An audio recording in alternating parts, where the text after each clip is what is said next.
Om Brahmanandam Paramasukadam Kevalam Yanamurtim Twandvatitam Gangana Sadrisham Tattvamasya Dilaksham Ekam Nityam Vimalamachalam Sarvadi Sakshibhutam Bhavatitam Triguna Rahitam Sadgurum Tam Namami Narayanam Padmabhavam Vashishtam Shaktim Chatat Putra Parasarancha Vyasam Sukham Gaudapadam Mahantam Govinda Yogendra Matasya Shishyam Shri Shankaracharya Matasya Padmaha Padam Chahastamalakancha Shishyam Tam Totikam Bhartika Karamanyan Asmad Gurum Shantatam Anatoshmi Vishwam Darpanadrishya Maninagari Tulyam Nijantargatam Pashyan Atmani Mayaya Bhayurivod Bhutam Yata Nidraya Yasakshat Kurute Prabodha Samaye Swatmanameva Dvayam Tasmai Shri Guru Murtaye Namaidam Shri Dakshinamurtaye Nama Om Narayana Govinda.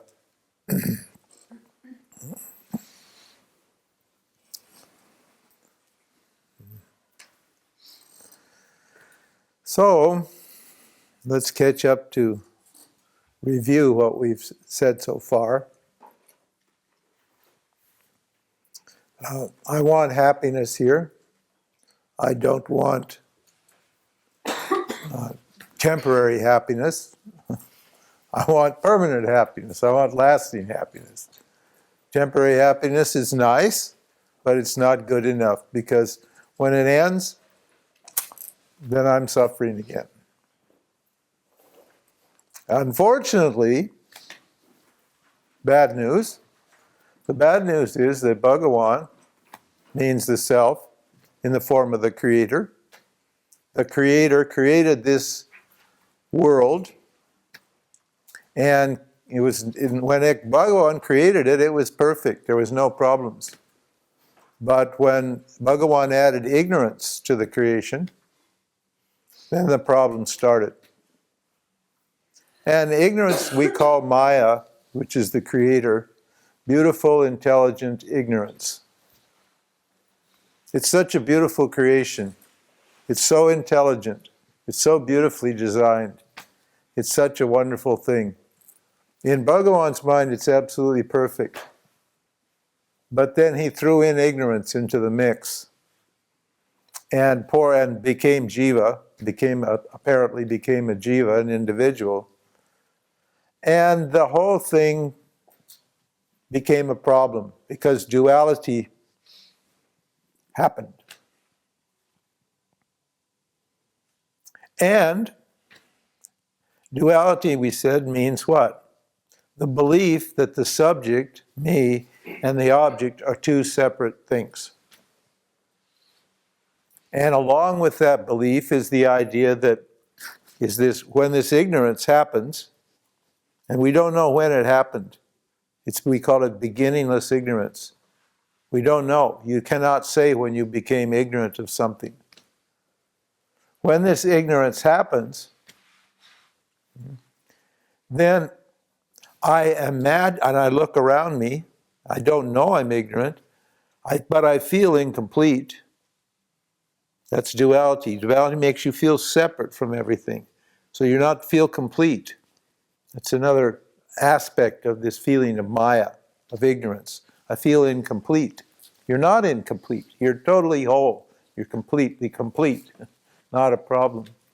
But I feel incomplete, and I see all these juicy, sexy objects out there, beautiful objects, whatever they are, according to my inclination, and I chase those objects. I try to grab those, attract those objects to me. Because when I get those objects, I feel complete.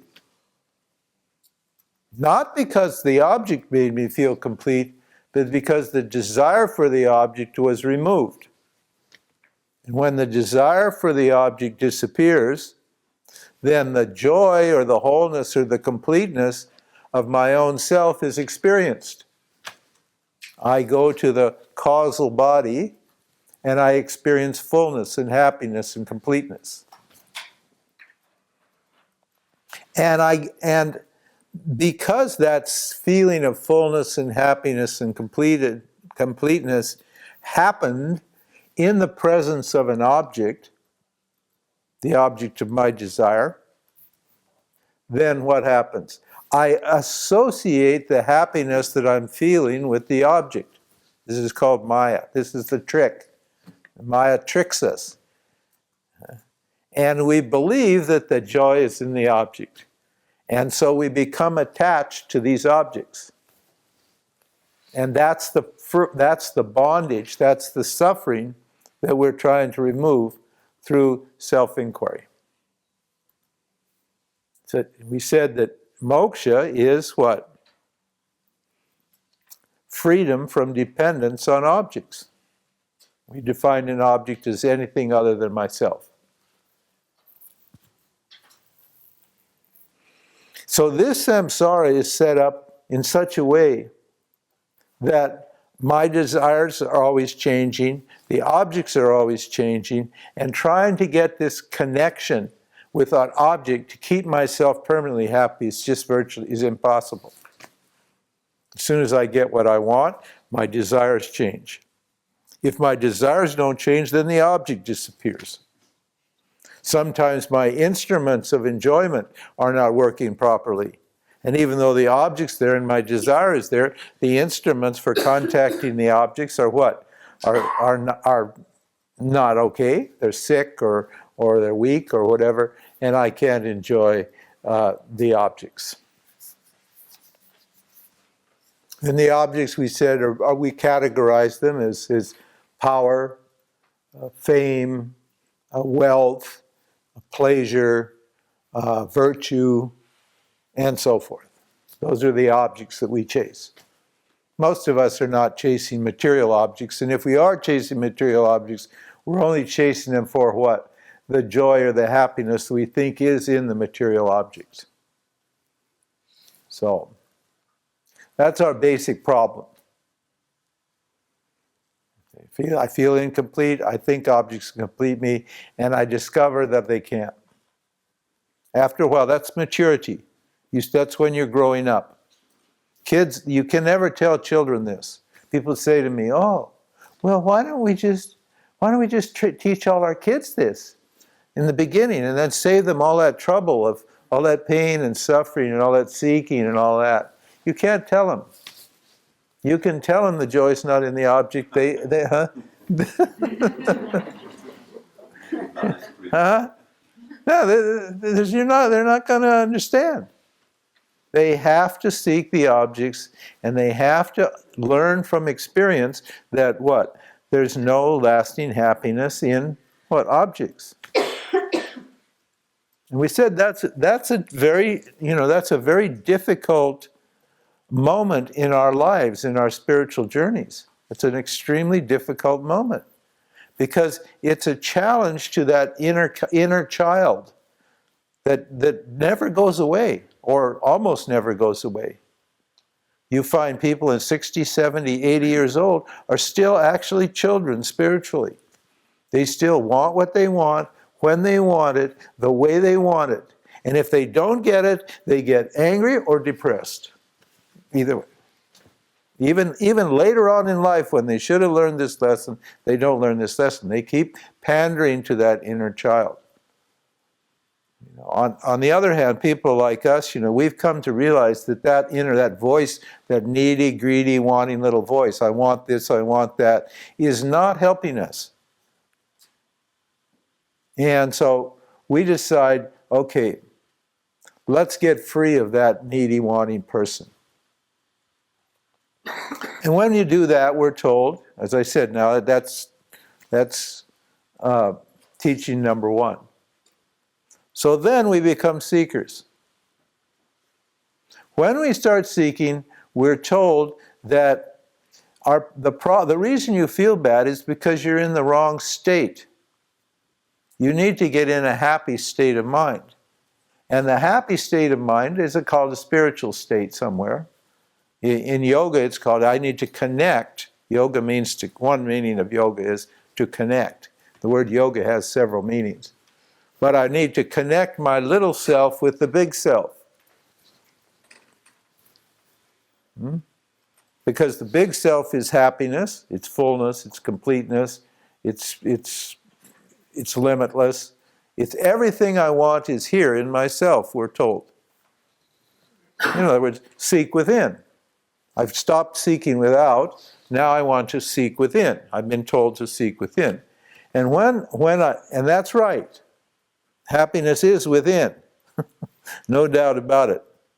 Not that there's a within and without if reality is non-dual. But I don't know that reality is non-dual. For me, I'm my body, and there's a within and there's a without.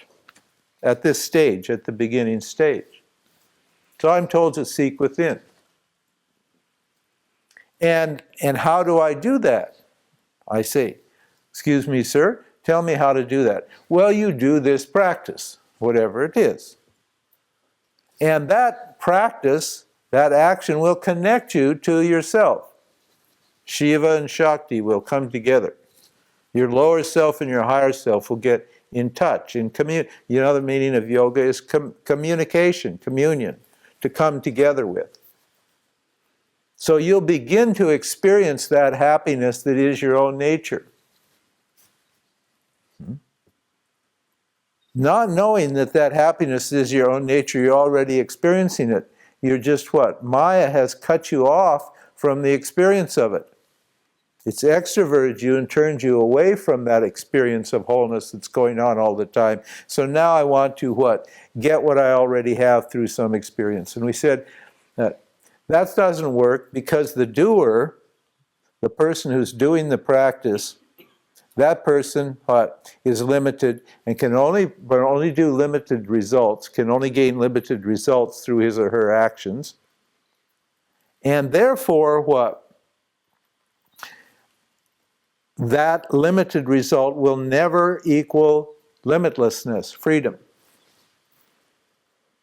I can get all kinds of mini little freedoms, but if I get thousands of little freedoms, it never adds up totally to permanent freedom.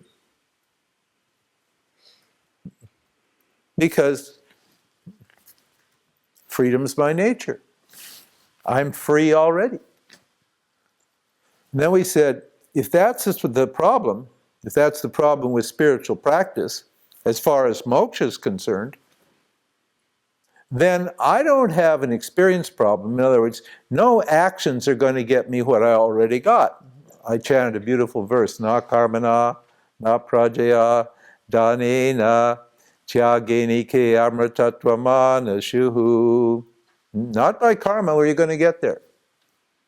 The scripture says you can't get there by doing anything. Why? Because you're already complete. So then I realized, the spiritual thing isn't, I don't quite understand that properly. And I become disillusioned with the spiritual approach. I try and I try and I try, and then I realize, that's not working for me.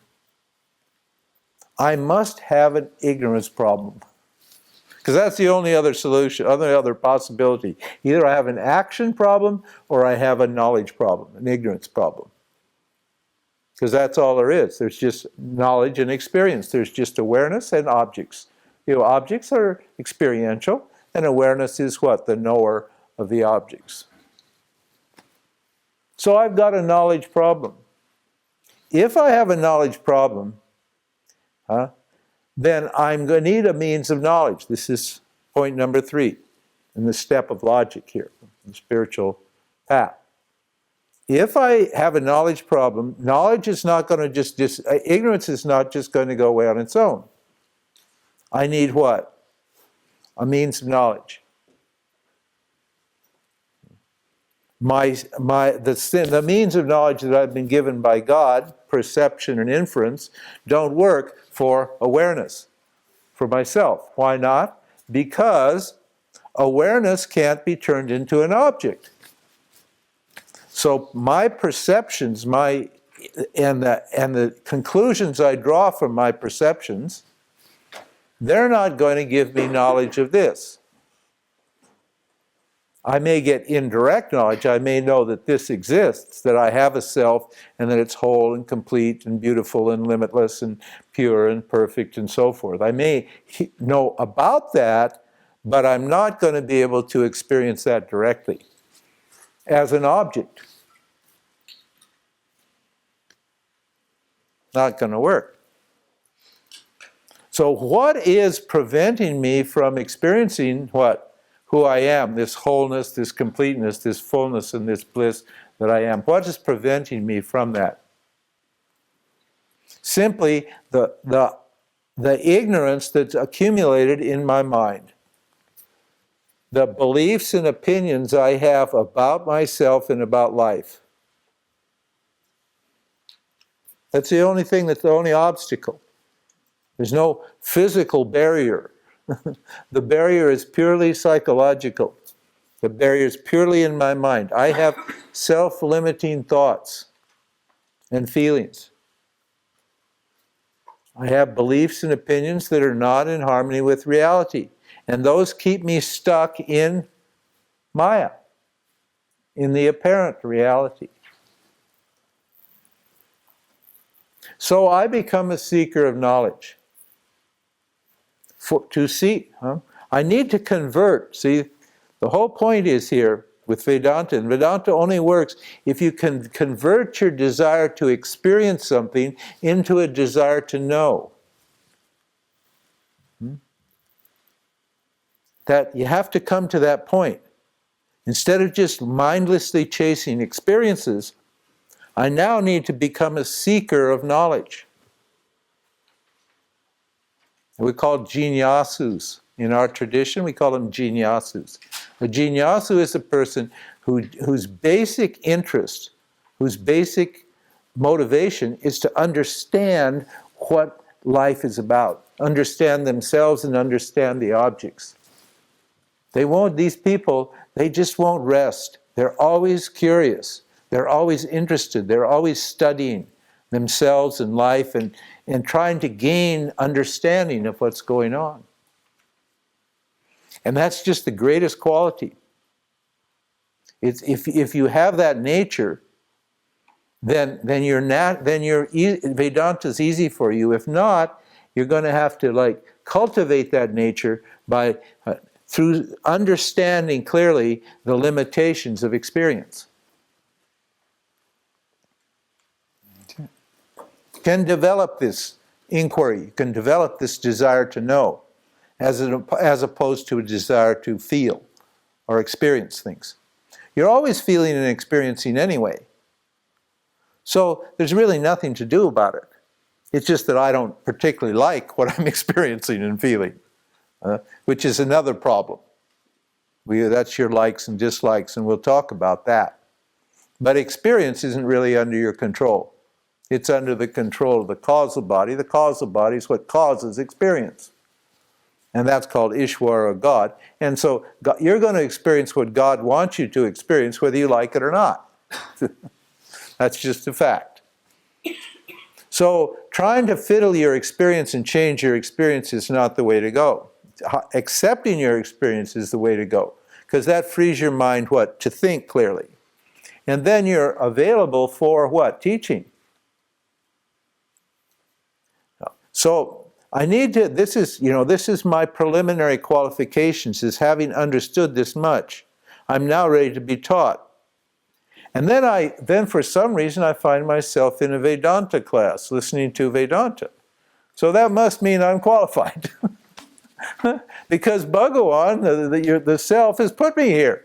I just showed up here. Some people come, they don't even know why they're here. I say to them, where did you get? I don't know. I never read your book. I never heard about you. I didn't even know about this. I was just fiddling on the internet, and there was this thing, and I thought, okay, I'll just go. And they come in, they're like, oh my God, this is really cool. I never thought about this. That's amazing.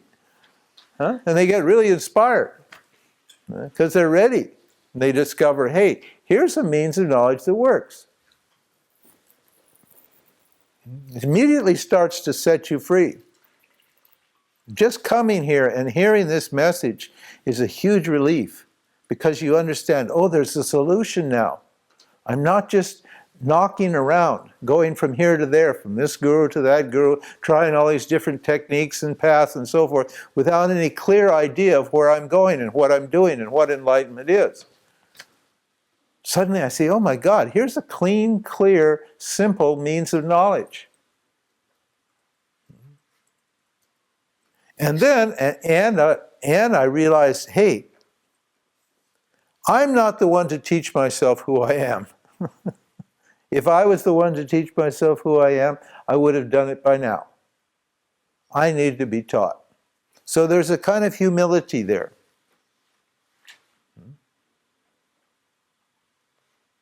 And then you start listening, and you can't take it all in. It's like, oh my God, some of it makes good sense, and some of it just is very confusing. And you find yourself arguing with it, and fighting with it, and questioning it, and all of that, which is good. And then you realize, hey, maybe I'm really not that prepared or qualified to understand this.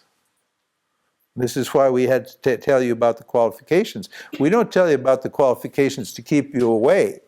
It's not like we're saying, you can't come in unless you're qualified. We're just saying, if, everyone's welcome here. And anyone can benefit. But if you're having a hard time appreciating what we're saying in its completeness, in its wholeness, then it's only because there are certain qualities of your mind that are preventing that. Rajas and Tamas. We'll get to that later. And so we unfold these qualities. They're all sattvic qualities. Viveka, discrimination. Vairagya, dispassion. Sama, control of the mind. Dhamma, control of the senses. Swadharmaha, right? Doing your own duty to yourself. Not trying to be something that you aren't. Samadhana, titiksha, shraddha, faith, bhakti, devotion, and mumukshutvam, burning desire for liberation. So it's a checklist. I can check and see, oh, I see what the problem is. I don't have faith in this means of knowledge. I don't have faith in my teacher to be able to teach me. So somehow I've got to get in the right frame of mind so I can actually listen clearly. Or I want liberation, but I don't want it that bad. I'd like to first have a good relationship, and then when I see that doesn't work, then I think I'll go for moksha. Even though you've tried love about 10 times, and it hasn't worked, you still want to try, oh, maybe I'll meet Mr. and Mrs. Right. Then I want freedom. Yes, I'm doing all my stuff, but what? There's something missing. Yeah, and from the world, and I think I need. So, my mumukshutva, my desire to be free, is not up there. Or my dispassion. I really care about getting what I want. Dispassionate people don't care whether they get what they want. They do what they do, and if they get what they want, they're happy. If they don't get what they want, they're happy. It's the same. Because they know that getting what you want is up to Bhagawan, is up to the field of existence, not up to me. So forth. So we explain the qualifications. And I need a qualified teacher. This is where we left off. So there are quite a few. You see, there's quite a few factors that are going into this enlightenment business. Quite a lot is required for this enlightenment to happen, for this self-knowledge to happen. So now I'm all set up, but what about my teacher? Now, my teacher what? My teacher should be a free person. Not many, everyone says they're free, that's teaching. But very few of the people who say they're free are actually free. Anybody's free when they're sitting up in front, looking good, giving a satsang. You have no idea what I am actually. If I just look blissful and holy and chant a few things and talk sweetly and love you a little bit, and they'll think, oh, he's very free. But you don't know. You have no idea what I'm doing behind closed doors. You'll give me your confidence because you want to believe that I'm free, because you want to believe it's possible, but you have no idea whether I'm free or not. So you need to what? Be critical. You shouldn't just swallow what I say. I'm not asking you to swallow what I say. I'm saying, listen to the logic. The logic speaks for itself. The knowledge will speak for itself. And then observe this person, this teacher that you have. Look and see, are they really dispassionate? Are they really discriminating? Do they care about money? A lot of them, you'll see them. They're all talking, I don't care about this and that. But then they have these big organizations that are collecting huge amounts of money. And suddenly you see them dressing really fancy or getting facelifts and driving big cars and all that sort of thing. You wonder, hey, just a minute. Yes? Yes. Are you dispassionate about the outcome of your actions if you write a book and nobody wants to read it or something? Sure. Absolutely. Absolutely. I only wrote, the book I only wrote for myself. I thought to myself, I wrote this about. Every book is like that, but the one that made me famous, that book, I was getting old, and I realized I was going to die. And I was so happy that my guru had taught me this, and that this Vedanta was there. And I just thought, I'll just write it all down for me perfectly, everything I know, and I just leave it. I had no idea to even publish it. In fact, when I finished it, I said to Bhagawan, I said, that's a nice book, that's a beautiful book, but now it's up to you. Because I'm finished. I'm not going to do anything more about this book. It almost killed me to write that book. I spent a whole year. It took one whole year, and I was 8 or 10 hours a day writing this book. And I just couldn't go to that whole publishing thing. And so I just turned it over to Bhagawan. I said, it's up to you. That's it. And I didn't care. I really didn't care. And 3 days later, I got an email from a publisher. I never met the publisher. She'd never heard of me. She just bumped onto the website and she said, oh, this man's a very nice writer and he's got a fresh voice. I'll call him up and ask him if I could publish some of his satsangs and things. And then I said, well, I just happened to have written this book. And she said, tell me about it. And I told her 5-10 minutes on the phone. She said, I'll publish it. Without even reading it. She said, I'll publish it. And 2 weeks later, a contract came in the mail. I had no idea whether it was going to sell or not. You know how much money I make on that book? Maybe like 300 euros or 500 euros a year. I get nothing.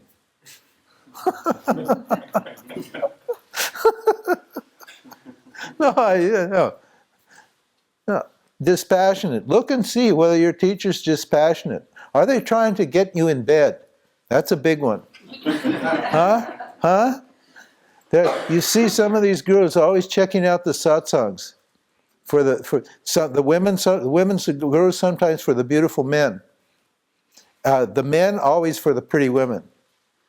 And they'll all be very dispassionate and treat everybody nice. But as soon as the satsang's over, you'll see them sneaking around. Chasing after sex, chasing after money, or just fame. Or they're needy. They need to have you there. If you say, oh, sorry, you see, this isn't really working for me. Your teaching's really not working for me. I'm going to go. Then the guru will tell you, you know what? You'll never get enlightenment. You're supposed to be here. This is your path. You're throwing everything away. You need to stay with me. You hear this all the time. I had a woman that I taught. She became quite a famous guru. And And she was very needy still. She was emotionally very needy. And for years, I had people coming to me saying, when I told her I was leaving, she just got very angry and threatened me and made all kinds of statements and so forth and so on. What's that? I said, well, she had some experience of the self and she thought that was an enlightenment, but she wasn't free. She wasn't free of her need for love. And she felt that, that all of this attention that people were paying to her, and she was a beautiful person. She was a lovely person. She had a great personality. But she was needy for love. And she thought that because everybody was I don't think you love me, okay? I'm not here because I think you love me. Believe me, huh? I love myself enough so I don't care if you love me or not. I love myself so much. I mean, I sit all day long hugging myself because I think so. I really don't care if you love me. But you'll find in these teachers, you'll find, they're needy. They want your love. They need your attention. They're jealous. Huh? And they want to keep you there and they want to grow. They need more and more. Always they need more people. Right? Because they get tired of the love they're getting from this one. They want new people to come and love them because they have new need. All the time that need for love is there. So you need to look at your guru. Is that person stand free in awareness? Are they free? We call it established in Brahman in the tradition. And that teacher should have a valid means of knowledge. Just a teacher that just promises you some kind of experience is not a proper teacher. Yes, there are these Shaktipat gurus. You've probably all been to Shaktipat gurus. Shaktipat gurus are gurus, you get around them, and you feel this energy. Huh? You know the energy? It's called the Shakti. Huh? And somehow, when you get around them, you start getting high. You start feeling good. You're not even sure why. And you feel like they're transmitting the Shakti into you.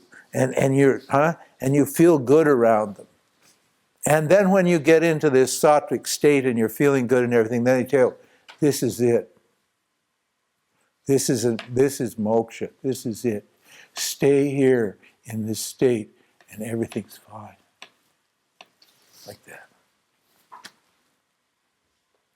Oh, really? Great. I'm enlightened. You're enlightened till what? You walk out the door. That's how long you're enlightened. Huh? Oh, you're amazing how popular the Shaktipat gurus become. They'll collect thousands of people. Osho had tens of thousands of people. He had great Shakti. Papaji had hundreds, maybe a few thousand people. He was a great Shaktipat guru. Amaji, she's unbelievable. I mean, Amaji gives Shaktipat to like 10,000 people in a day. She doesn't even get up. Huh? She just pees in her diaper and just keeps hugging him. She gets you close, and there's an energy bubble around people, these Shaktipat people that have a lot of energy. And then suddenly, boom, the energy just goes into you. It just lifts you up, and you feel amazing. Now, that's enlightenment. That's what you want. That's the state you want.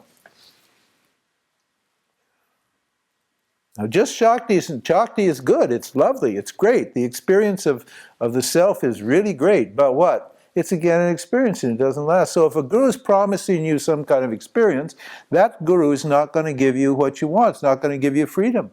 You'll get dependent upon the experience and you'll get dependent upon what? On the guru. You see them happening all the time. All the time these people get really needy and they're clinging. Muji, he's a great guy. And he has a lot of Shakti. And so people are always around him. And he used to come to Tiruvannamalai every year. And I knew him for years before he was really famous. And then as he got more and more famous, you could see after a while he became very, very, very weak and tired. And he'd just like go to a restaurant to try to be alone for a few seconds, just to get his energy back. And there'd be 10 people, boom, just like magnets would be on him. They'd all be touching him and grabbing and pulling the energy off him. And the poor man, he was such a nice man, you know, he just give and give and give and give and give. So the guru needs to be, have a valid means of knowledge, needs to be free. And the way you tell if your teacher is a proper teacher is if you feel more and more free of the teacher and the teacher every day. As it progresses, you feel, I don't need this person. Why? Because the knowledge is taking care of you. The knowledge becomes your teacher. You've taken something that anyone can use. It becomes your knowledge. And the knowledge lifts you up. Understand? We want you to become your own guru. My guru, he was ruthless. He sat me, he said, sit down, shut up, pay attention, and we will have you out of here as soon as possible. Because you're using up valuable space that others can use. That's what he said. Those are his exact words. Sit down, shut up, pay attention, and we'll have you out of here as soon as possible. He was a very famous teacher, Swami Chinmayananda. It's a great man, an amazing Mahatma. But not interested in what? In collecting people or in keeping you a devotee. We're interested in setting you free. This teaching is to set you free of everything, including the teaching and the guru and all of that. So the teacher needs to be qualified, and the teacher needs to what? Actually live in such a way that you can see that this knowledge is real knowledge. If a teacher is talking freedom but not living free, then you have a big doubt about that, don't you? Say, well, what good is this knowledge if I see this teacher cutting corners, not following Dharma? It's greedy, self-centered, it's power-hungry. Recently there was a guru, I think you may have heard of, Andrew Cohen. And he was quite a famous guru. He had thousands of people. He started teaching about 27 years ago. And he was a Papaji person and one of the first Neo teachers. And just a few months back, he quit. He wrote a thing, put it on the internet, and he said, I'm not enlightened, I'm not a good person. And I'm stepping down. I think he was actually forced to step down because he was a very abusive person. People got very high around him and had many experiences and so forth and so on, but he abused them. He told them, your ego's the problem, and I'll show you, and I'll teach you, and he started getting power hungry. And he was abusing these people, making women take off their clothes and go in a cold lake and sit there and freeze and all kinds of things. It was awful. And it went on for 27 years, and people took that abuse from this man for 27 years. And if they wouldn't take the abuse, he'd throw you out. And finally, Bhagawan brought him down, and he became chastised and humble. Now he lost his position, and he said, I'm sorry. I'm not a good person. I'm going to try to get myself together and become a good person. In the name of enlightenment, he's breaking Dharma. The number one Dharma is what? Non-injury. That's the number one Dharma. It's the number one universal rule or value in this whole creation is non-injury, because reality is non-dual. It's a non-dual reality. So if I'm injuring you, I'm injuring me. If I'm injuring you and I don't feel injured, then there's something wrong with my enlightenment. Understand?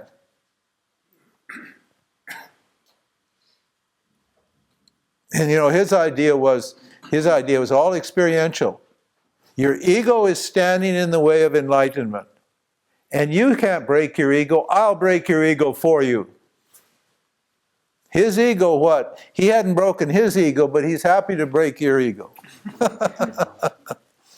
So when you have this kind of teachers telling you have to kill your ego, and you have to do all these things, and you're not good, and you'll get enlightened one day, and blah, blah, blah, blah, blah, you better run as fast as you can. There's a lovely man who came to my seminar in Spain recently. And he had been with Andrew for 20 years. And he read this, I wrote a small satsang about the reason why Mr. Cohen had a problem, and it was because of his idea of enlightenment was wrong. He had the wrong idea of enlightenment, and that's what caused him to teach like this. He just had that experiential notion and that idea that the ego was the problem, and so so his idea was, well, I'll bust your ego. And people believed that. Your ego's not the problem. Everybody's got an ego. I have an ego, you have an ego, we all have egos. You're going to have an ego as long as you're here. Bhagavan gave you an ego. You're supposed to have an ego. It's good.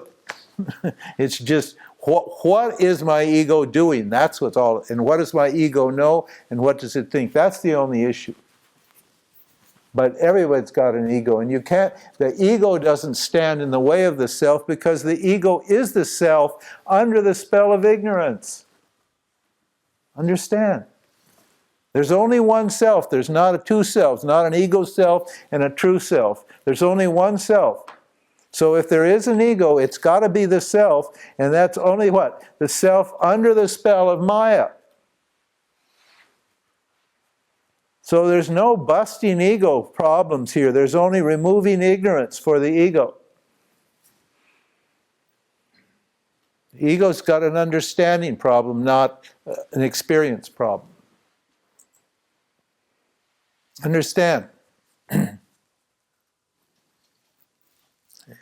So, okay, now we got the three factors. I'm qualified, I've got a qualified means of knowledge, and I've got a pure teacher, a free teacher, who can wield this means of knowledge and teach me properly. Is that enough? No. You can see why there's so few enlightened people, you understand? Do you see why it's so hard? I'm just telling you this to show you why it's so hard.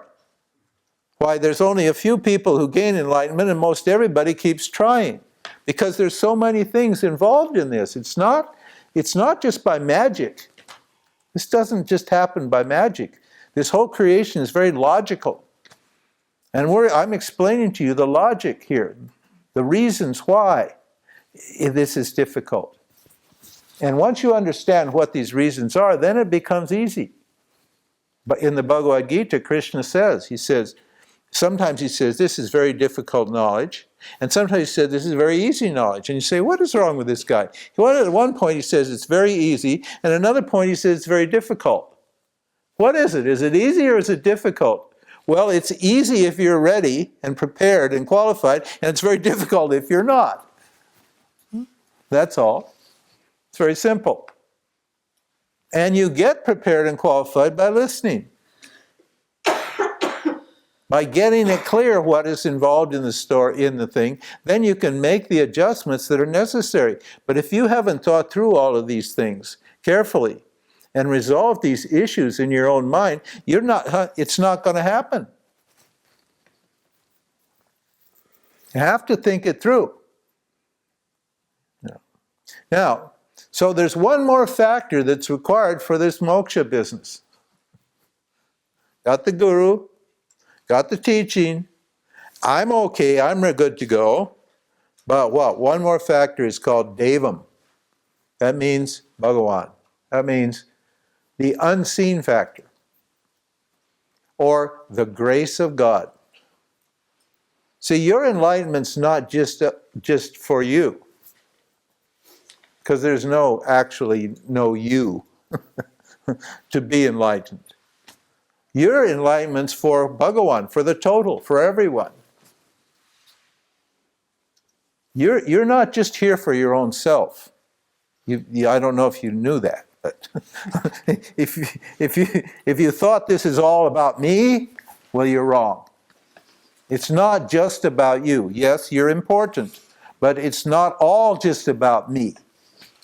It's about the total. It's about everyone. And so when it's important for the total, when it's important for other people to gain this knowledge, then what? Bhagavan will what? Make you understand. And your knowledge will go to bless, your knowledge and your experience will go to bless everyone.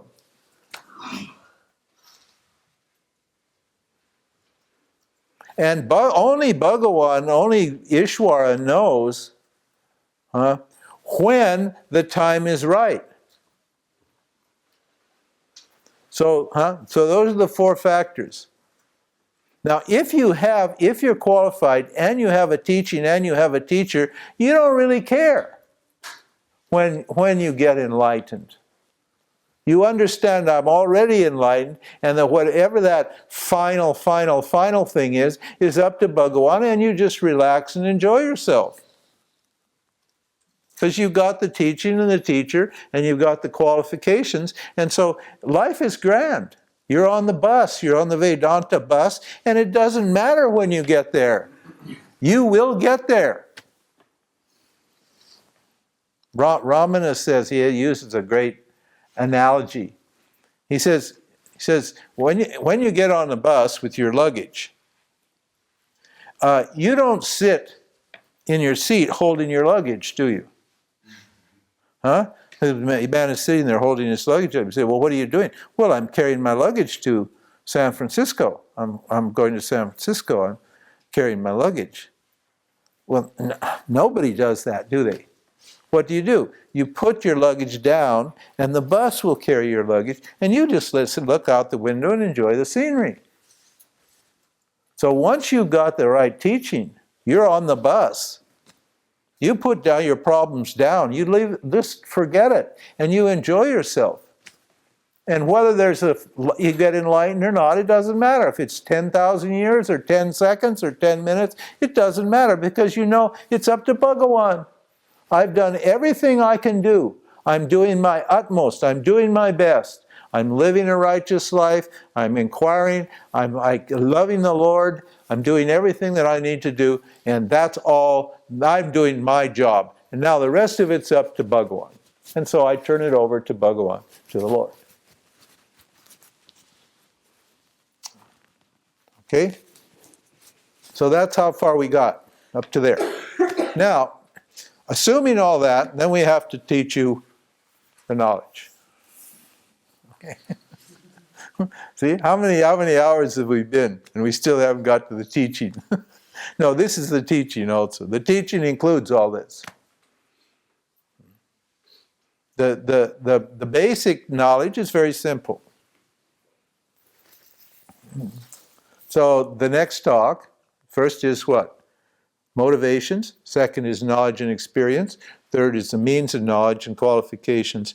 And the fourth talk is what? The self. What is the self?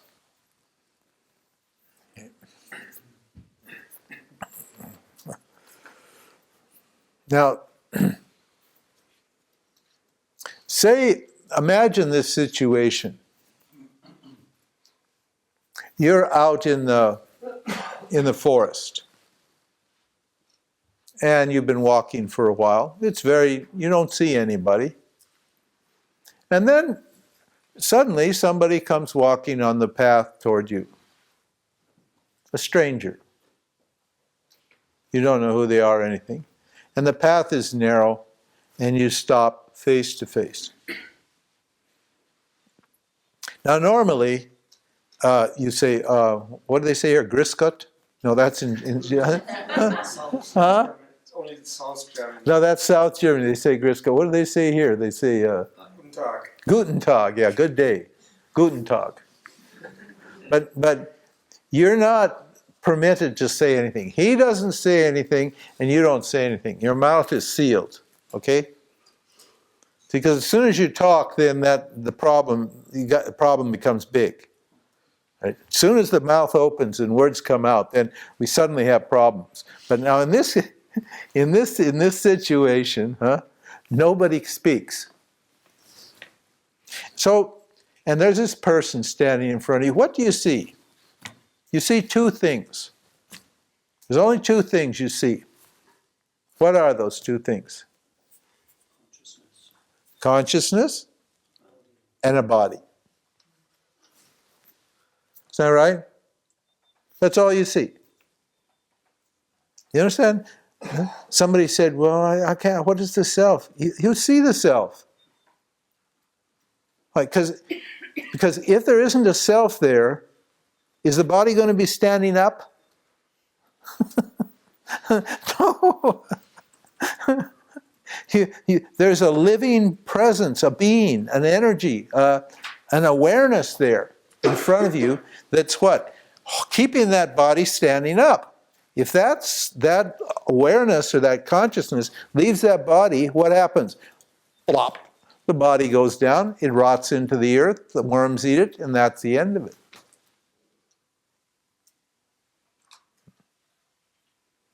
So consciousness, so you're seeing and experiencing consciousness all the time. Every time you look at a person, every time you look at yourself, you're seeing what? You're seeing awareness and consciousness, and you're seeing the body. Now, the only problem is, which is the person? Is the body the person, or is the consciousness the person? Who am I? Am I the body, or am I the consciousness? See, this is a problem, because I got two things here. Now, most of you remember when I did the pen. Well, that pen is gone. I said, where's the pen? Right? I said, where's the pen?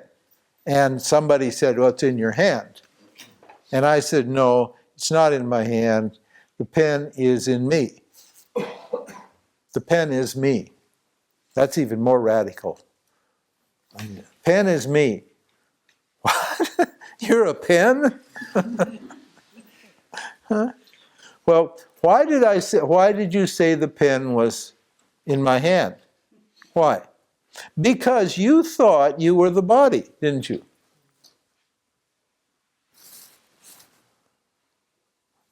If you didn't think you were the body, you wouldn't say the pen was here. It was identifying yourself with the body, projected the idea of that you were there and this was here, and you saw the pen as an object sitting over here.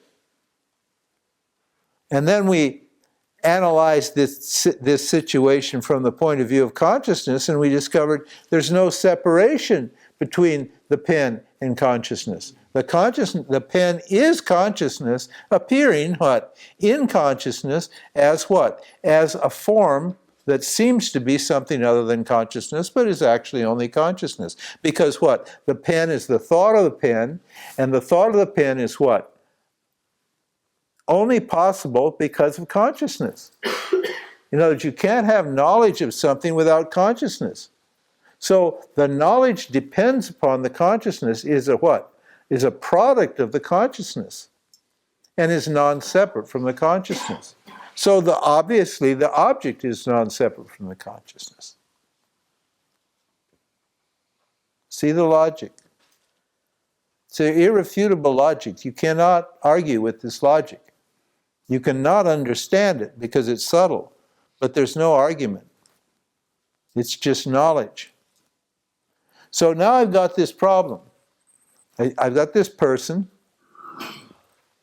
and I is a conscious being. Consciousness is there. I am this person. I'm conscious. And I've got a body. Now that should be easy to separate the two. Which is you? Huh? Shouldn't it? We said what? What did we say? We said, I can't be the body. Now think about this. Very important. It's very simple, but it's very important.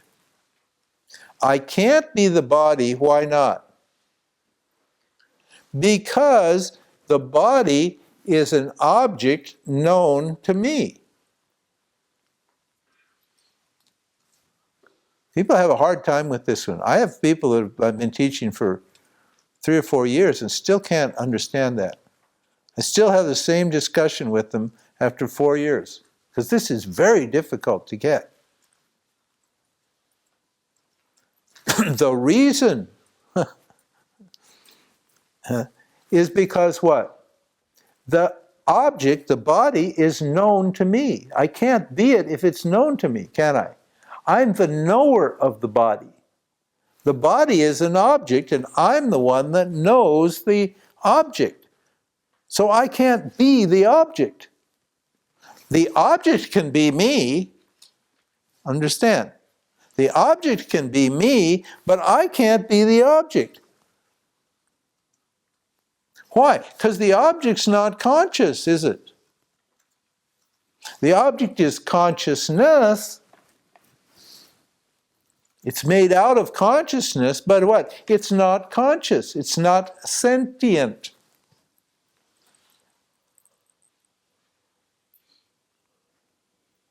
Problem solved. I've eliminated my confusion about who you are and who I am. The consciousness that I see there isn't any different from the consciousness that's here. Now you look at me and you see consciousness, and I look at you and I see consciousness. Is the consciousness in you and the consciousness in me different? No. That's why you can identify with people, because what? You're only seeing yourself when you connect to another person. And when you love another person, it's only the consciousness in the person that you love. It's yourself in that person that you love.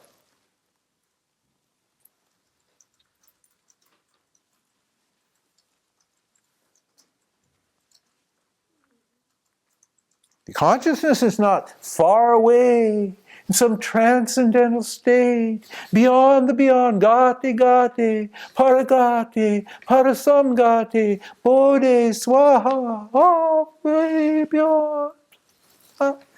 Consciousness is right here, present. It's simple, it's ordinary, you're experiencing it all the time. You're never not experiencing consciousness. In yourself and in others, in a dog, in a cat, in a baby, in a tree. It's a little more difficult in rocks and dirt, but consciousness is there also.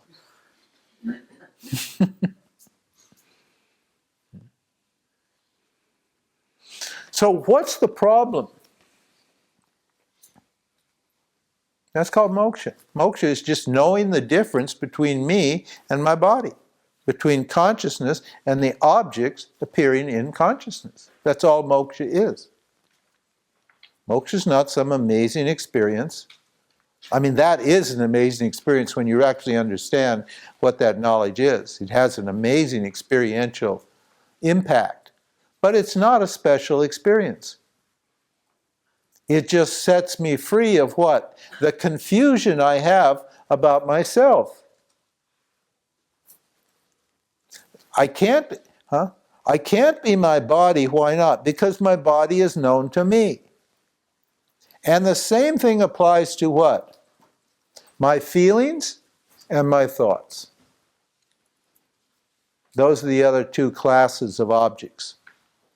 The physical world can't be me. As this lady said, she said, I am not my body, I have a body. I think, isn't that what you said yesterday? Yeah, I have a body. That's correct. You are not your body, you have a body. It means what? You're something other than your body. And the same thing applies, because this moksha is just discriminating what? The subject from the object. So now we've gotten rid of the body. It's clear we're not the body, all right? Everyone agree with that? Everyone's clear they're not the body? Okay. What about your feelings? Huh? It's not me, is it? My feelings aren't me, are they? Get this clear now. You want moksha? Okay. We'll give you moksha right now. Do your feelings know you? Do your feelings feel you? No. You feel your feelings. Means what? Your feelings are objects just like your body's an object. They're just subtle objects. They're just subtle objects. They're material, they're matter, this body's matter, and your feelings are just matter too. They're matter that's what? Vibrating a little faster. This matter is vibrating, boom, boom, it's tamasic. Boom, boom, boom. So it creates a kind of heavy, dull kind of experience for you. And your feelings are vibrating a little faster, like that. But they're just material energy, that's all they are, your feelings. There's nothing really amazing about them at all. And they can't be me, why? Because they're known to me. They're objects appearing in me, in consciousness. Okay. We're okay with that? I'm not my body. I'm not my feelings. Okay, here, now the next level. What about my thoughts? Huh? Same logic applies, doesn't it? I can't be my thoughts. You know, I notice people often in this teaching, they get very identified with their thoughts sometimes. I can tell that they're identified because I'll say something and I watch their mind and I'll see they become angry with me. Or they get angry when they hear a thought that contradicts their thought. And that tells me, oh, this person's identified with their thoughts. They think they're their thoughts. They believe what they think. But what you think isn't you, is it? Huh? This is a harder one, isn't it? Huh? This is much harder to get rid of. Huh? Because you actually believe that you are what you think. I'm a Christian, I'm a mother, I'm a father, I'm a Jew, I'm gay, I'm straight, I'm a lesbian, I'm a doctor, I'm a lawyer, I'm a teacher, I'm a blah blah blah blah blah blah blah blah blah. I'm a blah blah blah blah blah blah blah blah blah blah blah blah blah blah. Isn't it? The I, consciousness, me, awareness, is what has joined the thought. There's no connection, actually. The awareness is always free of the thoughts, of the emotions, and the physical and the body. It's always free, but what? It joins the thoughts and it says, I'm a this, I'm a that. I'm asleep, I'm awake, I walk, I talk, I breathe, I think, I feel, I this, I that. Is that true? Is any of that true for you? And the answer is no. The answer is no. None of that is true. All those activities, I think, I feel, I walk, I talk, I sleep, I breathe, I eat, all of those activities, where do they belong? They belong with the body and the mind. The body walks, it talks, it eats, it sleeps. The self doesn't walk, it doesn't talk, it doesn't eat, it doesn't sleep. It has no sense organs or mind. So it's not doing any of those things. You are not doing any of those things. Let's not call it an it, let's call it a you. Calling it it is we call indirect knowledge, and calling it you or me is called direct knowledge. The self isn't doing any of that. Yes, Andreas. So we said when a desire is removed, or when ignorance is removed, the joy of the self, the bliss of the self flows through us. But actually it's not the bliss experience in the self. This bliss is experience in the causal body. It's also a phenomena of the body, because the self is just the awareness in which this Bliss, yes, that's right. Actually, the self is not experiencing bliss. No, the self is a non-experiencing witness. The experiencing witness experiences bliss when the mind is quiet, when the mind is sattvic. We will get to that when we talk about the gunas. The experiencing witness, that's called the jiva, or the subtle body, or the ego. That's the experiencing witness. But the self is what? A non-experiencing witness. In other words, it's the light, or the awareness, or the consciousness in which experience takes place. In which the experiencer experiences. There are billions, trillions, gazillions of experiencers. Do you know how many nematodes there are in 1 square inch of earth? Like 40 million. These little beings, little conscious beings called nematodes, little kind of worm-like things. In 1 square inch of earth, there are literally hundreds of trillions, quadrillions of beings in awareness. Anyway, I forgot, where were we? I get so high thinking about it, I forgot what I'm We are not thoughts. Yeah, we're not. It's not doing anything. Huh?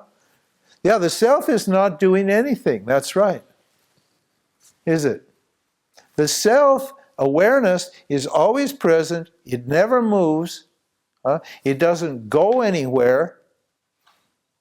Because it is already where it would go if it went anywhere. The Upanishad says, sitting still, the self ran faster than the mind. Now the mind is the fastest thing. As soon as you think of something, your mind goes to that thing, whatever it is. So that's, as soon as you think of it, you're there. But the self is even faster than that. Why? Because it's already there before it has to think to get there. Means there's no place where you aren't. Tell me, have you ever been someplace where you aren't? You never have, because you're always present. The body moves, the experiencing entity moves. We call that the traveler. The reincarnation is for this person here. We had this question about reincarnation yesterday. I didn't want to get into it. It's a secondary topic. But reincarnation for this person moves. This subtle body, it moves. It changes and moves, apparently. And the physical body apparently changes and moves. But you don't change and you don't move. You don't think, you don't feel, you don't walk, you don't talk. You just what? Know. Because your nature, knowledge is the nature of consciousness. You just know. See, in every experience that you have, in every single experience, consciousness is, you are always present. Isn't that right? Yes, Andreas. But actually, I have to say, the self reveals knowing. Is it? Can I say that? No, I don't. The self knows. The self is the knower. But it's not a knower that's affected by what it knows. This is what freedom means. This is what moksha means. See, that's why moksha is not a particular experience. Moksha is knowledge that I'm the self. Because the self is always free of what it knows. The experiencing witness is not free. It's part of the whole Maya creation. So this person that I think I am that's experiencing things, we're not saying you don't have a person and that that person's not experiencing things. We're just saying that that person is never free. That person is always connected to all these objects here. It's just one among billions of objects in Bhagawan, in Ishwara, in the whole creation. Yes, Gabby. Consciousness knows everything. Yes. And there's only one consciousness. Yes.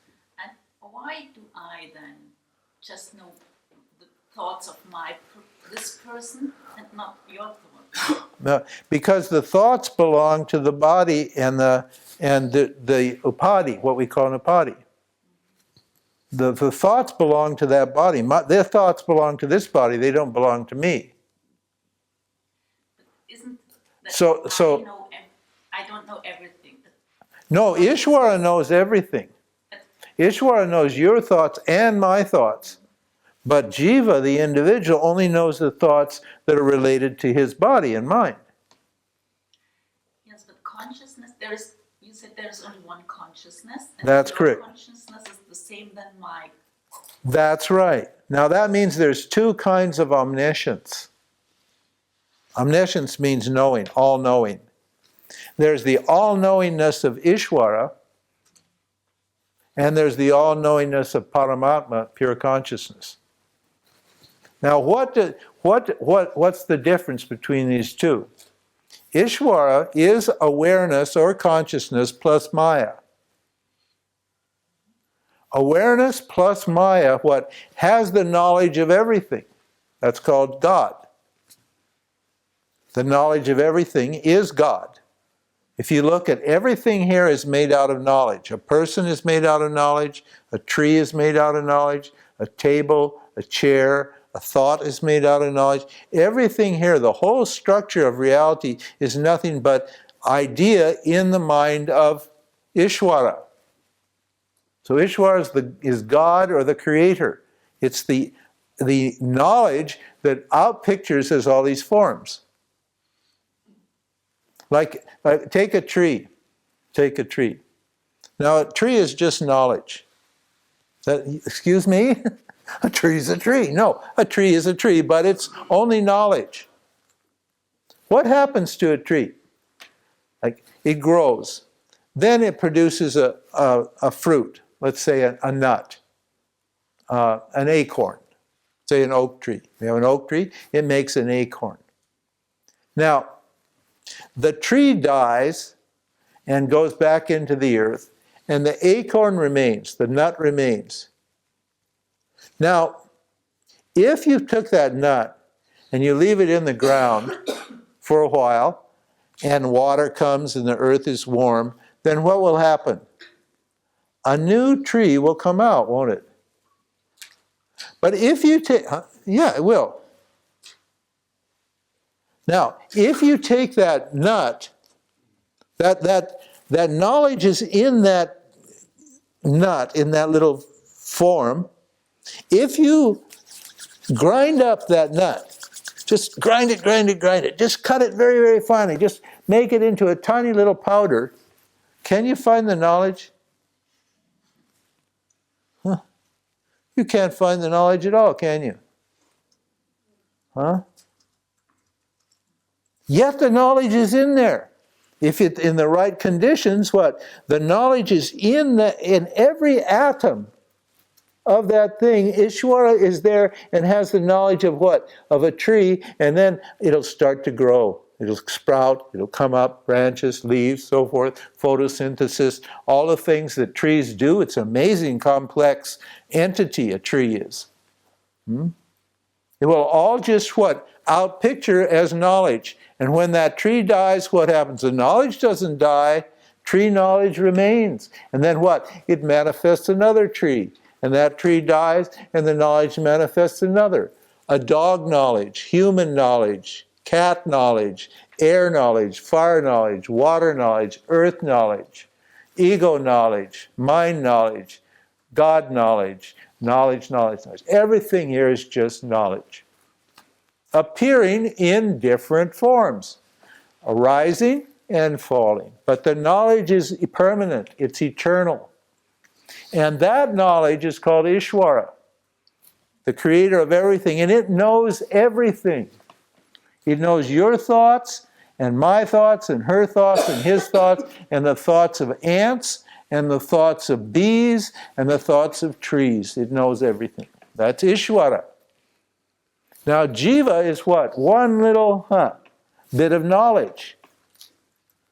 As a person, I am knowledge, but I only have knowledge of what? This form. Through the knowledge I gain, what it is limited by what? By this form, by this upadhi. So you only know what you experience, I only know what I experience. Isn't that true? When you meet somebody, even if you're in love with somebody and you really want to know, you never really know what they're experiencing, do you?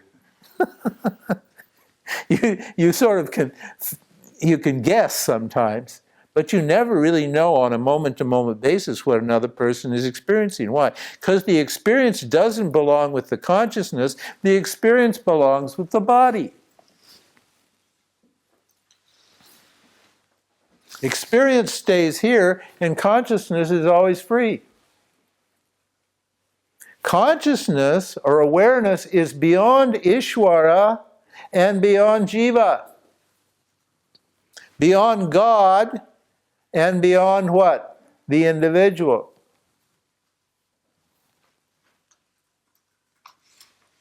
And when the individual understands that it's consciousness, it what? It's no longer under the spell of Ishwara either.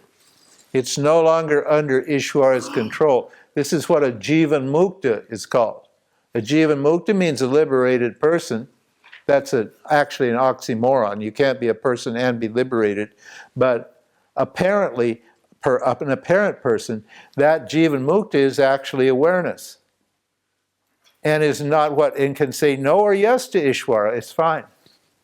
Because he or she is what?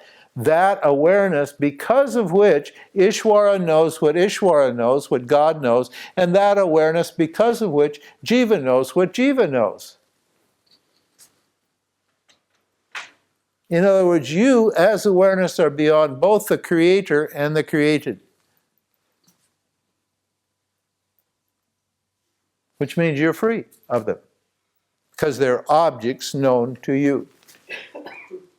Ishwara just means what? Just means your environment.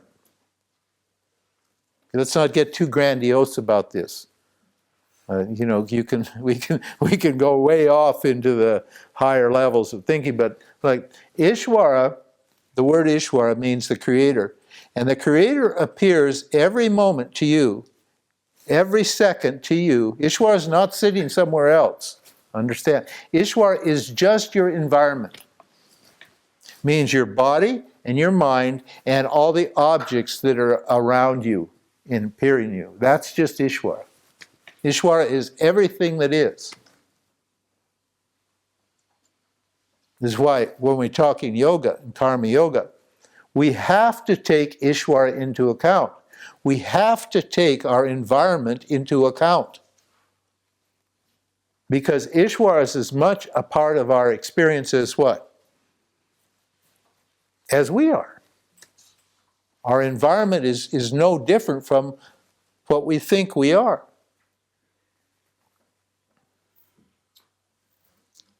Yes, sir. Sir, I've been with the Neos for quite a while, and many refer to the state not knowing. Yeah. So, when you say awareness knows everything, it's in the sense of perceiving everything. Yeah. The not knowing state, is it like referring to not labeling? The mind not labeling? Maybe what we would say is, well, who knows the not knowing? Because if you say there's a not knowing, There's a perceiving of that. there's got to be some perceiving. That's right. There has to be some perceiving of the not knowing. So who is it that knows the not knowing? Awareness. It's a simple matter. It's the same awareness that knows what we're talking about right now. Exactly the same awareness. It's ordinary awareness. Now this is a very important point. Do we still have it? Oh my God, we're running out of time. We haven't even got, we're just getting into this topic. It's ordinary awareness. Mind you, it's ever-present, ordinary awareness. It's not way out there somewhere or hidden somewhere or mystical or anything like that. It's just the ordinary awareness because of which you know what you know. Because of which I know what I know. The knowing faculty in you and the knowing faculty in me is exactly the same awareness. And it's nothing special. So you see, and when you get in the spiritual world, you're told, oh, and there's this huge, I call it a pornographic language of hyperbole. It's like almost pornographic, the way they talk about God and awareness. As if it was like the sexiest, most incredible, juicy, amazing thing there ever was. And it's totally rare and unique and unbelievable and incredible. And oh my God, how they get all worked up in this big fantasy about awareness. But awareness is nothing special at all. It's just right here now, it's that because of which you know what you know. And that because of which you know what you know, that consciousness or that awareness is always present, isn't it? Every experience, grand experiences, small experiences, at every time, at every place is only what? Made possible by what? By this simple, single factor, this awareness. And that awareness, this awareness, if it's that, it seems to be somewhere else. If it's this, it seems to be here. So let's call it this awareness. Even though it's not this, because this could be that also. It's just that because of which, or this because of which I know what I know. It's the essence of knowledge. It's not, Ishwara is all knowledge, and the essence of knowledge is what? Consciousness, awareness. What is the wave is what? Is the ocean. The ocean is what? Water. So the wave is water and the ocean is water. What's the essence of the wave in the ocean? What is the same for the wave in the ocean? Water. So whether it's all knowledge or individual specific knowledge, the essence of all knowledge and the essence of an individual bit of knowledge is what? Consciousness, awareness. Me.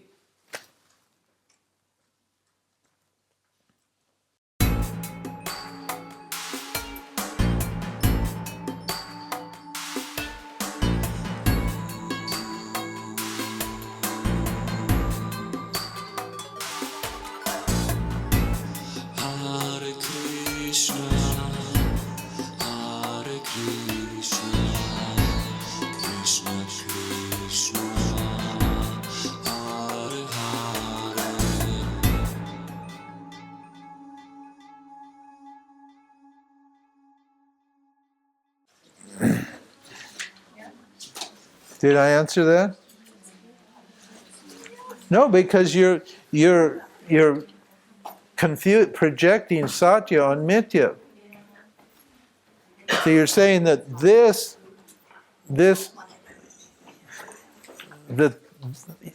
you're associating your upadhi, the Gabi person, with this, and you're saying that what belongs to this, the all-knowingness, should belong here.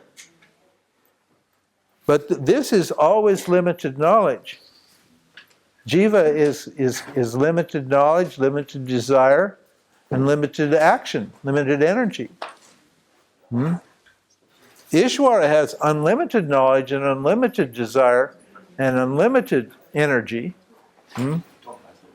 But neither Ishwara nor and so Ishwara's got the knowledge of everything. Jiva's got the knowledge of what itself. It's one specific thing. But awareness is what? Free of both. Now this for awareness, there's no me and you. Right? Awareness just sees you as awareness and sees me as awareness. This is what enlightenment is. Enlightenment is just understanding that I'm awareness, and then I see you as awareness, and I see me as awareness, and then all the problems are gone. Huh? If I look at you from Ishwara's eyes or from Jiva's eyes, then we have duality and we have a problem. Understand? No, what I think the key for me is what you said last, that it is not the knowledge, but the essence of the knowledge. The essence of the knowledge, that's correct. That's it. There you go. That's also the all-knowingness of consciousness. It's the essence of knowledge. Is the essence of knowledge, that's correct. So the difference between the all-knowingness of Ishwara And the all-knowingness of Paramatma or awareness is that one is the essence of knowledge, and this is what? Total knowledge, and this is individual knowledge. only total knowledge about the creation. Creation. Only, right, and the creation's only just a speck in awareness. Okay. So Ishwara is under the spell of Maya. Correct. Ishwara, yeah. Sometimes Ishwara is said to be Maya, sometimes it's said to be under the spell of Maya. But we need to make a distinction between awareness as a creator and awareness uncreated. Because this awareness, if it's non-dual, there's no creation involved in it. Is there? You can't have a creation where you have only one thing. So when Maya is operating, then we have the question of creation comes in, and then we have to talk about Ishwara and the objects. Okay? Yeah.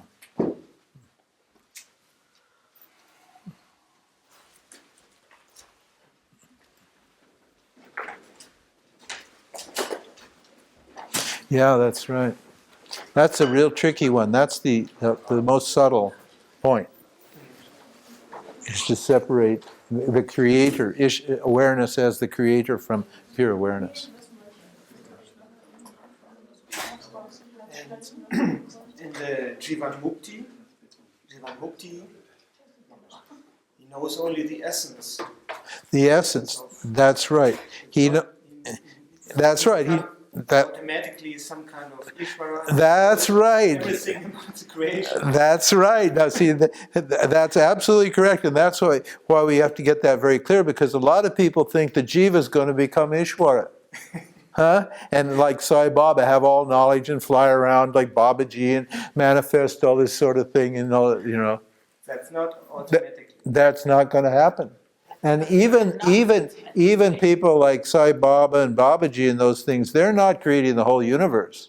Yeah. They just have special powers, special siddhis that have come from Ishwara, but they're not creating the sun, the moon, the stars, the mind, the intellect, the whole structure. They're not that Ishwara. They're little bigger Ishwaras than we are, maybe, or maybe not. I mean, I could probably meet Babaji or Sai Baba and give them 50 questions they couldn't answer. I bet I could figure out 50 things they could not answer at all. So they don't have all knowledge. They're just jivas with different powers. And all of Jiva's powers come from Ishwara. And so a Jiva, he can earn some siddhis, some powers. Merits, yeah, siddhis. But that's independently of knowing who they are. That's right, absolutely. Yeah, Okay. and that's why in the yoga literature they counsel against identifying with these siddhis that come when you're doing sadhana. Because when in the Yoga Sutras, you'll see that the Siddhipad, chapter on siddhis, comes after the chapter on sadhana. And that's where they warn you. They tell you, hey, don't think those belong to you. Because the jiva, as soon as those powers start to come in, it thinks the powers belong to me. And so it gets a big ego. This is why you'll find in yogis, you'll find often very big egos huge egos. They haven't realized that all the powers are Ishwaras. Huh? And just because their mind has been controlled and cleared to a certain level, then Ishwara is operating through them. So then the Jiva, the ego, claims those powers to be its own powers. But it's really all Ishwara only doing it. Like this guy Bratzo. Have you heard of him? No. Bratzo, he's a Romanian guy. He goes around the world gazing at people. He has very strong energy and power, and thousands of people come. He doesn't take money or anything. And he doesn't seem to claim that it's his either. So maybe he understands it's just Ishwara functioning through him. But yes, that's correct. So Jiva is not going to ever become Ishwara. And a Jivan Mukta knows I'm Paramatma. So he's not fascinated by Ishwara or Jiva, by his own personal psychology. He's not particularly in love with the personal psychology that's attached to it, and is not fascinated by Ishwara either. So it's very simple, because when I know the essence that I am awareness, the knowing principle, then ignorance is no longer a problem for me, because I am the awareness which observes ignorance. That's right. And I don't have to get rid of ignorance. I just have to know what ignorance is. Huh? That's all. And the ignorance is fine. But if I know what ignorance is, there is no ignorance. That's right. There is no ignorance. It's the same. That's right. But people think, like enlightened people sometimes have this problem. They'll see that they think I'm not enlightened. That thought, I'm not enlightened, will come simply because they had that thought for their whole life, that I'm limited. And they'll think, oh my God, I must not be enlightened because I had the thought that I'm not enlightened. But what? They think, but that thought doesn't stand in the way of awareness, does it? It's just an ignorance appearing. So they say, oh, that's an ignorance. That's funny. I'm the self, and yet I think that I'm not the self. That is so funny. And they'll have a laugh. They won't identify with that thought as being real at all, because they know, hey, that's just ignorance. Huh? So enlightenment is just a bad word too. Yeah, enlightenment's a bad word. We don't like that word. But I have to use it. You said before there is no beginning of ignorance, no? But what is with when the children are rising, no? There's something, if they are more and more identified with all the stuff they do, I am Jim, this is the beginning of ignorance or not? Because You mean from children? Is ignorant, but Okay, let me ask you this. Do you know the Gagaboo guy? Huh? Do you know the Gagaboo guy? I heard of it. You have heard of it now. Now you know it. No, most people, I should use a different word. You always used that word before. Okay, you don't know the Gagaboo guy. Okay. So, when did you become ignorant of this? Yeah, there's no beginning. But that means there is no ignorance. There's only knowledge. That's right. That's right. Yeah, absolutely. There's only knowledge. There's only awareness, which means there's only knowledge. There's knowledge of objects or knowledge of the absence of objects. That's all there is. There's awareness of knowledge and awareness of ignorance. We just need to know what awareness is, what knowledge is, what ignorance is, what these factors are that are appearing in me, in awareness. That's why we're breaking it down, to get it clear what the objects are. But that also means that every apparent individual is omniscient. No. If there's No. only No, they're omniscient, that's right. According, no, not in their world. As awareness, they're omniscient. They know the essence of everything. This was Vedamurti's. They're omniscient in their world. Is that what you mean? Yeah, that's right. But they're not omniscient in everybody else's world. No. But they know. Is there a world outside? No, because everybody else is just a concept. There actually are So no... I am omniscient. You are omniscient as awareness, but you don't know all the facts.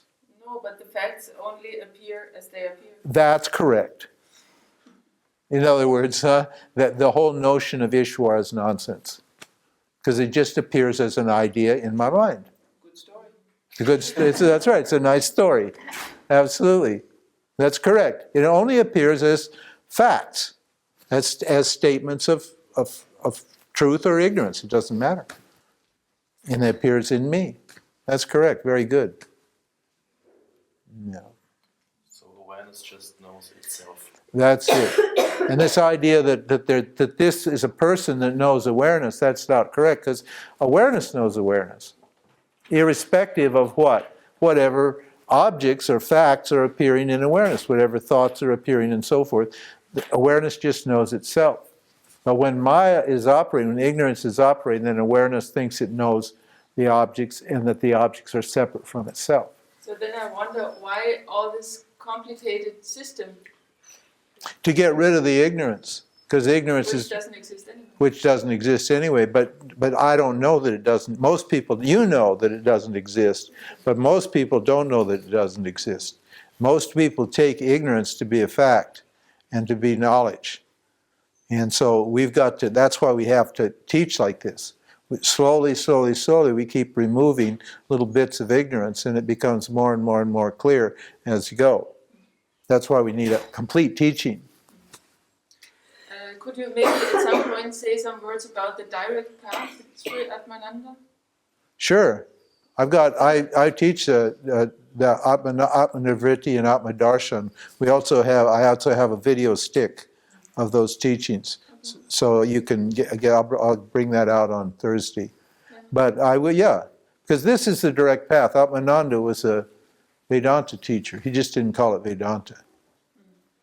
I was reading, working through the Great Goods, Yeah, Greg Good. and he recommended you, that's why I'm here. Oh yeah, Greg's a good guy. Yeah. And that's obviously direct knowledge. The direct path just means knowledge. The basics of this is that there's no outside world, there's no objective world. There's the basic experiments. there is an apparent outside world. We're not saying there isn't one, because we can't say it doesn't exist. Because you can't, because you experience an outside world. So you can't say that it doesn't exist. We say it does, it's not real. This is one problem that some of the direct path teachers have. Huh? That's the clarification. That's a clarification that needs to, and Greg and Francis, Lucille, and Rupert Spira don't make that really clear. I don't think. I know them all. They're really good guys. They're enlightened people, and they're really good guys. But there's a few little problems with the direct path teaching. I generally endorse it, but there are some issues there that need to be clarified. Because saying that there is no objective world is not correct. There is an objective world, but it's not real. It's experientiable. It's touchable. It exists as an object, but it's not real. It means it's not permanent. So it appears. It's what Greg would call an arising. Huh? It arises, so you can't say it's not there. If it's not there, you can't see it arising. So it's definitely there. There are sensations arising. That's it. Not the object. No, not the objects, but it certainly looks like the objects are. Yes, but you remember your arrows? Yeah. They certainly look like arrows, like the same length. Yeah, that's right. They're not. They're not. No, that's right. Well, so you understand the difference between satya and mithya, between the apparent and the real.